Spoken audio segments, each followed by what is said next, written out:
welcome to my channel. So in the today's lecture we are going to discuss TCP header.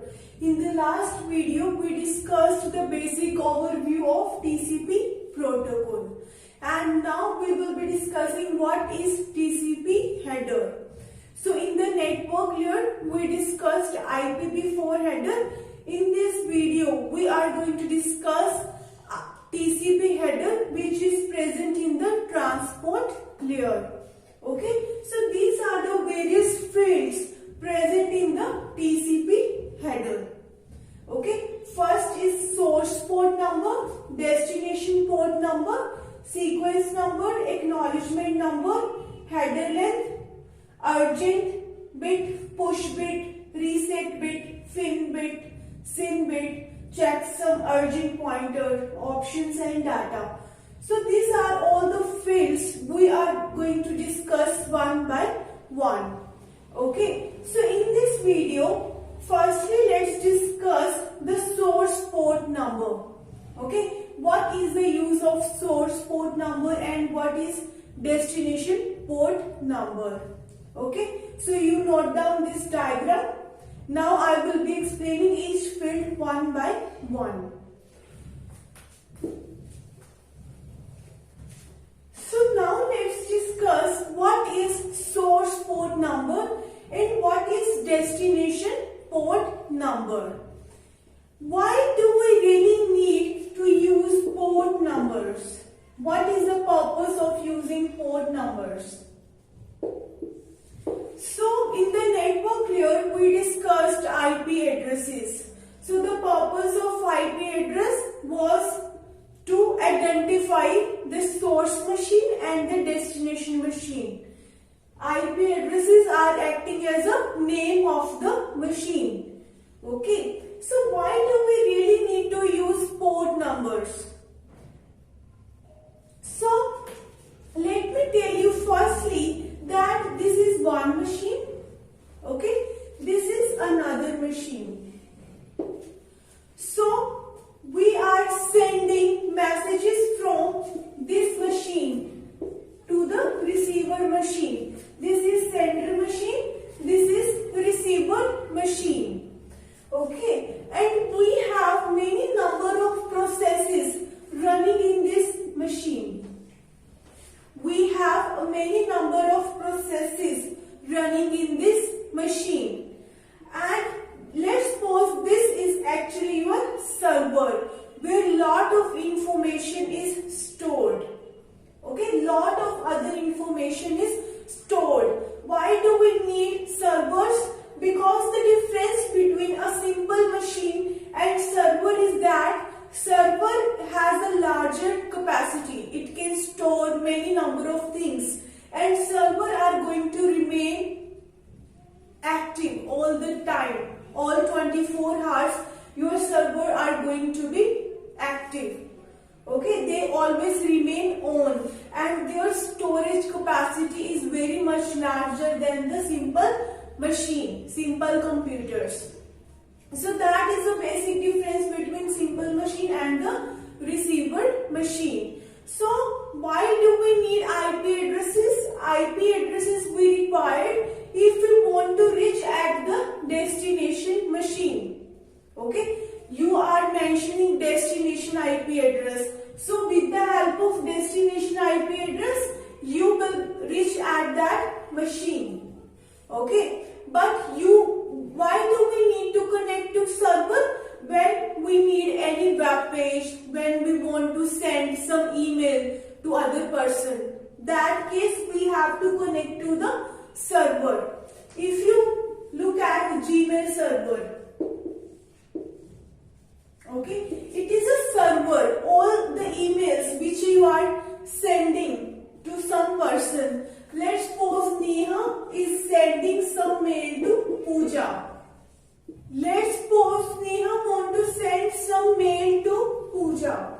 So first of all, Neha is going to connect to the Gmail server. They both have the Gmail IDs through which they are communicating. So when Neha want to send some email to Pooja, we have to connect to Gmail server. Okay, when Neha want to get some web page from the server, like Neha want to open google.com. This web page Neha wants to open. So what we need to do? We need to connect to web server. We need to connect to web server. So we have a various kind of different services that we need according to our requirement. And it is not that for all of the services which you need, there is only one server present only for all kind of services. No, because if you will be including all kind of services, either it is sending mail or getting some web page, just you are having only one server for all kind of services, that is really going to be headache and that is really going to be overloaded. So we have a different servers according to the services, according to the different services. If you want to send some email, we have to connect to Gmail server. If we want to get some web page, we need to connect to web servers. If we want to transfer some file, we need to connect to file transfer servers. Okay, file servers we have for that. So that is actually our port number. For each kind of service you really need on the internet has some port number. Okay, if you need some web page, then it is having different port number. If you want to send some mail to the other party, it is having different port number. Okay, so that is the basic idea of using port numbers. Port numbers will help you to get connected with the service you need. For Gmail, for sending Gmail, we have a different protocol, SMTP, Simple Mail Transfer Protocol. For getting some web page, we have a different protocol, HTTP. And if we have to transfer some file to the other party, we have a different protocol, FTP. We have a file servers separately. Okay, so for all these kind of services, we have a different port numbers. So port numbers will tell you which kind of service you want to connect.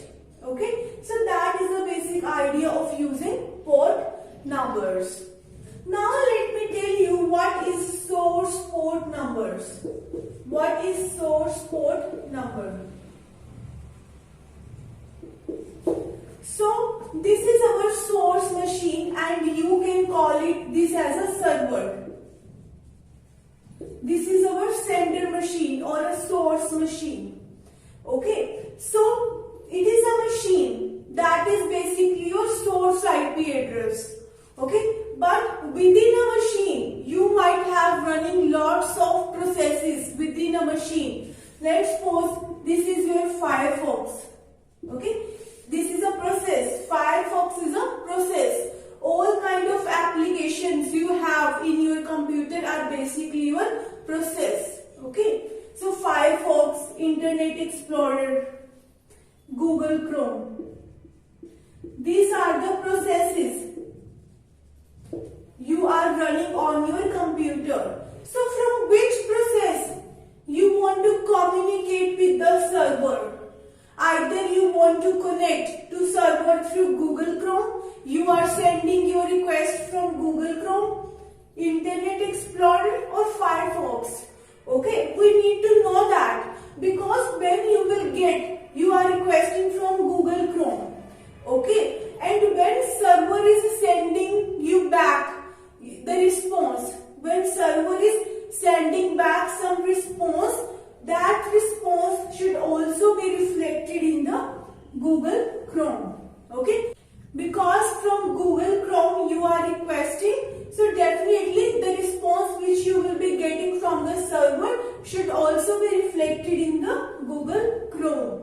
Okay, so which process you are communicating with server, that is basically our source port number.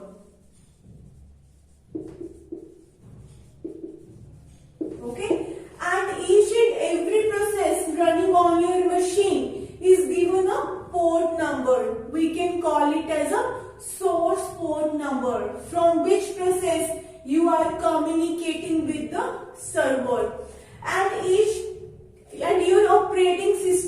will give port number to each process randomly.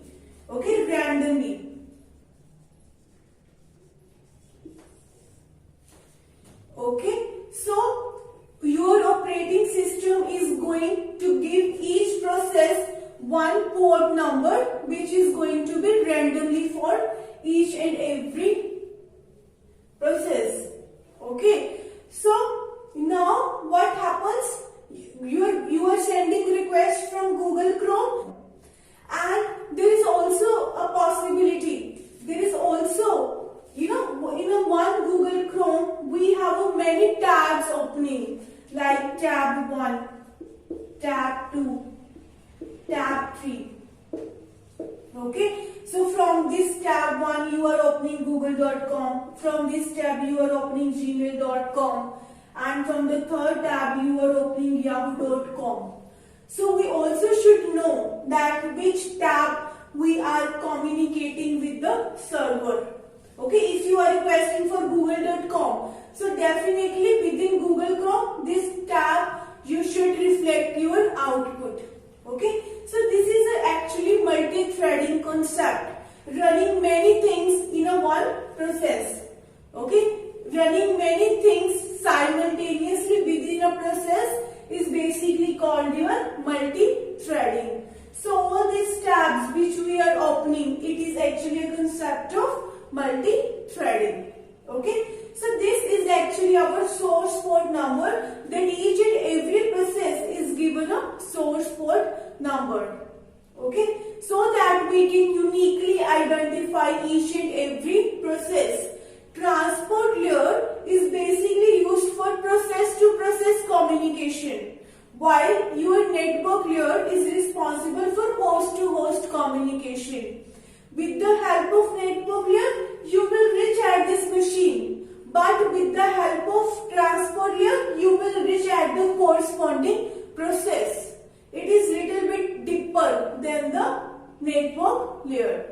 Okay, so this is the idea of source port number. Now let me tell you what is destination port number. Now let's discuss what is destination port number.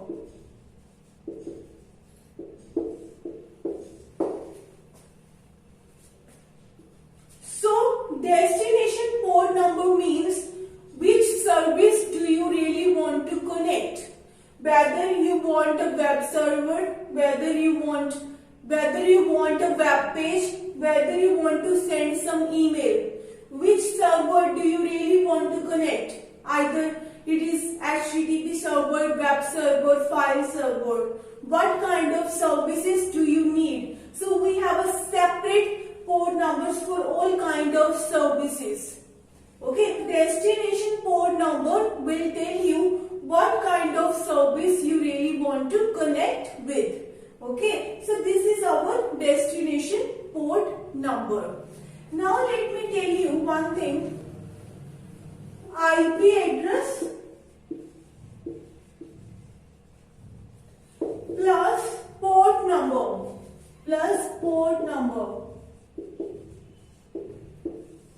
Together, IP address and port numbers are going to be helpful for identifying your connection uniquely. Both this IP address and port number combined will be helpful for identifying your connection uniquely. A lone IP address, you can't, it is true that for each and every machine on the internet has a different IP address. Okay, you will reach to the machine, but we have several processes running on the computer. Which process do you want? So a lone IP address is not sufficient, a lone port number is not sufficient. Okay, if you have a lone port number, what does it mean? You might be sending your response which you are getting from server to any machine. Okay, because you don't taking care of the IP address. Okay, so what I mean to say, these are three machines. These are three machines and two processes are running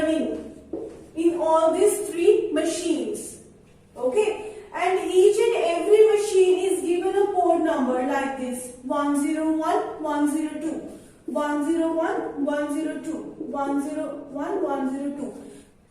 Each and every process is given port number randomly by the operating systems. Okay, this is the first machine, this is the second machine, this is the third machine. So in each machine, processes are given randomly port numbers by the operating system. So there is a chance that many machines might be having the same port numbers. Okay, so that's why we really need both IP address and port numbers to uniquely identify a connection. If you are just taking care only of the IP address, you can reach at that particular machine, but you don't know where you want to reflect your response, either on this process or this process. So it is going to create disturbance. If you have just a lone port number, then let's suppose you want to send your response to 102 process. Okay, so there are lots of other processes. Which process you want to send your response? This one or this one?